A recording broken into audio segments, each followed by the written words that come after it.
Saudara, pesawat Garuda Indonesia yang membawa rombongan jemaah haji asal Makassar mendarat darurat di Bandara Sultan Hasanuddin Makassar.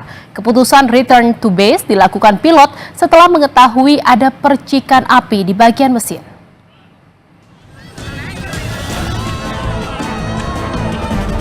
Pesawat Garuda GA1105 rute Makassar Madinah yang membawa 450 calon haji mendarat darurat kembali ke Sultan Hasanuddin Makassar, Sulawesi Selatan.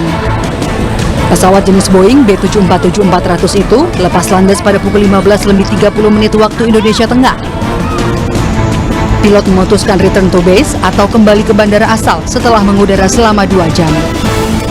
Pihak maskapai Garuda Indonesia langsung melakukan langkah mitigasi dengan melakukan pemeriksaan menyeluruh, terutama di bagian mesin pesawat, karena menurut pilot pada saat mengudara sempat ada percikan api.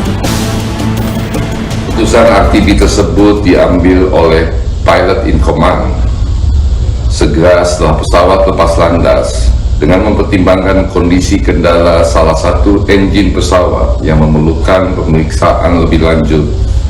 Setelah diketahui adanya percikan api pada salah satu engine tersebut, kami menyampaikan permohonan maaf atas ketidaknyamanan yang terjadi kepada seluruh jamaah haji pada penerbangan tersebut dan juga Kementerian Agama Republik Indonesia sebagai penyelenggara haji.